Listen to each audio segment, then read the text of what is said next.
इयत्ता चौथी, विषय मराठी।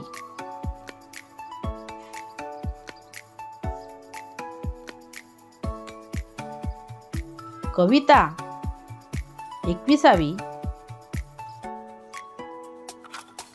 आभाळ माया। बालमित्रांनो, हे झाड पाहिलं का रे, कसं हालत आहे? त्याचबरोबर इतर झाडं सुद्धा खूप हालतात पहा, दिसले तुम्हाला? आता तर पहा कसा सोसाट्याचा वारा सुटलाय आणि सर्व झाडं डोलतात आणि हा मोर पहा बरं, कसा थुई थुई थुई थुई नाचतोय, दिसला की नाही तुम्हाला? आणि हे तर पहा ढग आकाशात जमा झालेले आहेत आणि इथं तर पहा पावसांचा गडगडाट कडकडाट सुरू झालेला आहे। तुम्ही पाहिला? तुम्हाला दिसला? त्याचबरोबर इथं पहा वीज कशी चमकती।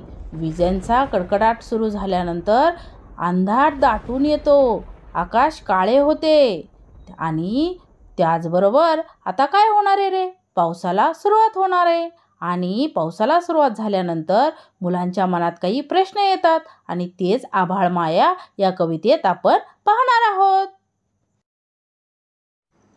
पावसा रे मला पावसाचे ढग बनू दे, डोंगर दर्यानी शेतात मला खूप कोसळू दे।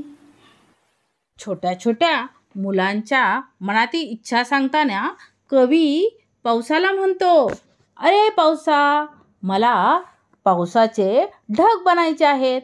ढग बनवून मला काय करायचंय?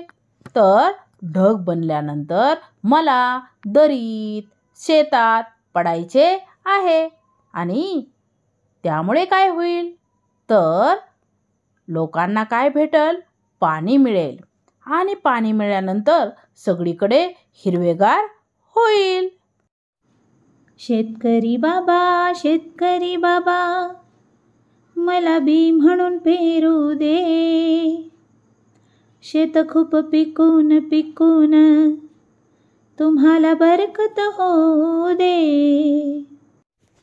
कवी म्हणतो, शेतकरी बाबा मला बी व्हायचे आणि म्हणून मला काय कर, शेतामध्ये पेरून टाक, त्यामुळे काय होईल?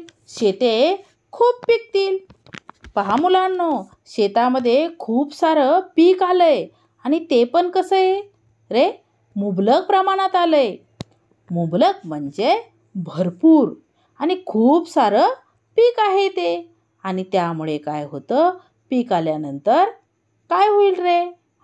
पाहिलं तुम्ही? पीक आल्यानंतर भरपूर असं अन्नधान्य मिळेल। पहा समोर काय होईल?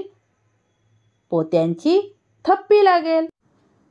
पंती ग मला दिवा होऊन जळू दे, गरिबांच्या झोपडीत उजेड मला नेऊ दे। म्हणते, अगं पंती, मला दिवा होऊन जळायचं आहे, गरिबांच्या झोपडीत अंधार दूर करून ती प्रकाशाने उजळायची आहे। याचा अर्थ असा की अज्ञानाचा अंधार दूर करून ज्ञानाच्या उजेडात जायचं आहे, म्हणजेच एकमेकांना मदत करायची। परी ग मला बागेत येऊ दे, आनंदाने नाच गाण्यासाठी साऱ्यांना आभाळ माया मिळू दे, साऱ्यांना आभाळ माया मिळू दे।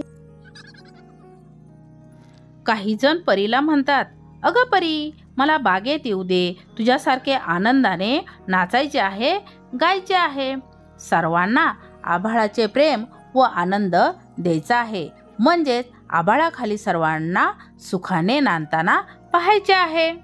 मुलांच्या मनातील ही सुंदर कल्पना आभाळ माया या कवितेत आहे। खरंच मुलांनो, आभाळाने आपल्यावर खूप माया केली आहे। आता राहिलेला भाग आपण पुढील व्हिडिओमध्ये पाहूया।